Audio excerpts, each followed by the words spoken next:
persatu, sistem merupakan suatu kelompok atau himpunan yang saling berinteraksi atau bekerja sama untuk mencapai suatu tujuan. Sedangkan administrasi merupakan suatu kerjasama yang dilakukan oleh satu orang atau lebih untuk mencapai suatu tujuan.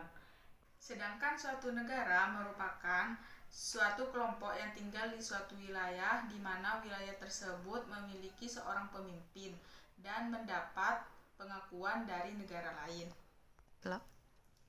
Jadi, dapat disimpulkan bahwa sistem administrasi negara Indonesia merupakan sistem penyelenggaraan pemerintahan negara yang dimana di dalamnya membahas tentang koordinasi dan hubungan kerja dalam pemerintahan negara. Perkembangan administrasi negara di Indonesia. Pada masa pemerintahan kolonial, Belanda peranan administrasi negara masih sangat terbatas, terutama sebagai alat untuk menjaga keamanan dan ketertiban hukum bagi usaha pengumpulan sumber daya dari bumi Indonesia untuk kepentingan pemerintah dan rakyat Belanda. Sistem pemerintahan kolonial Belanda tidak langsung berhubungan dengan penduduk pribumi, tetapi melalui kolaborasi dengan para penguasa pribumi. Dan pada akhir abad ke-19, pemerintahan kolonial mulai membuat aparatur di bawah sistem dan pengawasan para pejabat pemerintah kolonial yang terdiri dari orang Belanda, aparatur pribumi, dan lain-lain. Perkembangan administrasi sesudah kemerdekaan, praktik-praktik administrasi yang dilakukan oleh pemerintahan Hindia Belanda baik di bidang pemerintahan, hukum, dan perekonomian. Namun, praktik administrasi tersebut dimonopoli oleh orang-orang Belanda sehingga administrasi menjadi milik bangsa penjajah dan orang-orang Indonesia hanya sekedar sebagai pelaksana saja.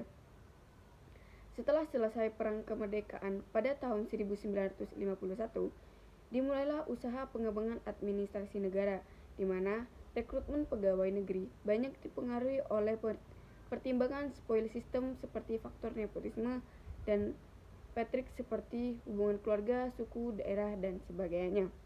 Perkembangan administrasi negara Indonesia selanjutnya mengarah kepada perbedaan antara administrasi negara yang mengurus kegiatan rutin pelayanan masyarakat dengan administrasi pembangunan yang mengurus proyek-proyek pembangunan terutama pembangunan fisik pada Orde Lama. Penataan sistem administrasi berdasarkan model birokrasi monokratik dilakukan dalam rangka membangun persatuan dan kesatuan berdasarkan ideologi demokrasi terpimpin. Pada pemerintahan Orde Baru, melakukan reformasi administrasi yang bertujuan untuk menciptakan birokrasi yang tangkap, efisien, dan apolitik, dan di mana negara Indonesia berdasarkan atas hukum, tidak berdasarkan atas kekuasaan belaka. Sistem pemerintahan pada Orde Baru adalah presidensial. Pemerintahan berdasarkan dari sistem konstitusi dan kedaulatan rakyat dipegang oleh suatu badan yang bernama MPR. Dalam menjalankan kekuasaan, pemerintah negara bertanggung jawab penuh ada di tangan presiden. Pada masa reformasi muncul pendekatan society concert public administration, di mana administrasi publik merupakan sarana bagi pemerintahan demokrasi untuk menyelenggarakan kekuasaan berdasarkan kedaulatan rakyat. Sebagai konsekuensi, negara yang merupakan hanya salah satu mekanisme yang bersanding dengan mekanisme pasar dan mekanisme pelayanan publik.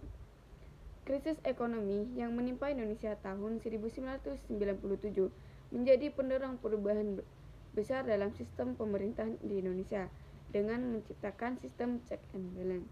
Selanjutnya, saya akan menjelaskan mengenai administrasi negara dalam kerangka sistem pemerintahan negara yang terdiri dari Pancasila sebagai landasan ideal, Undang-Undang Dasar 1945 sebagai landasan konstitusional, dan garis-garis haluan negara sebagai landasan operasional. Yang pertama, Pancasila sebagai landasan ideal. Dalam sistem administrasi negara yang dikembangkan di Indonesia harus merupakan penjabaran pengamalan dari 5 sila dari Pancasila. Yang kedua, Undang-Undang Dasar 1945, yaitu karena pembukaan Undang-Undang Dasar 1945 merupakan sumber motivasi dan aspirasi perjuangan serta tekad bangsa Indonesia dan sumber cita-cita hukum dan moral. Batang tubuh Undang-Undang Dasar 1945 yang terdiri dari 16 bab, 37 pasal, 4 pasal, aturan peralihan dan 2 ayat aturan tambahan negara, kedudukan dan fungsi lembaga negara, serta pemerintahan daerah merupakan dasar dari terselenggaranya sistem administrasi negara Republik Indonesia. Yang ketiga, garis-garis haluan sebagai landasan operasional. Landasan operasional sistem administrasi negara adalah garis-garis besar haluan negara atau GBHN yang merupakan pernyataan kehendak rakyat yang telah ditetapkan oleh MPR. Selanjutnya saya akan menjelaskan mengenai bentuk negara dan sistem pemerintahan. Yang pertama ada monarki, yaitu sistem pemerintahannya dikuasai sepenuhnya oleh raja. Berarti dapat disimpulkan bahwa bentuk negaranya adalah kerajaan. Yang kedua, oligarki, yaitu sistem pemerintahannya dikuasai oleh golongan atau kelompok tertentu, contohnya konglomerat. Yang ketiga, ada demokrasi, yaitu sistem pemerintahannya mengutamakan kedaulatan rakyat.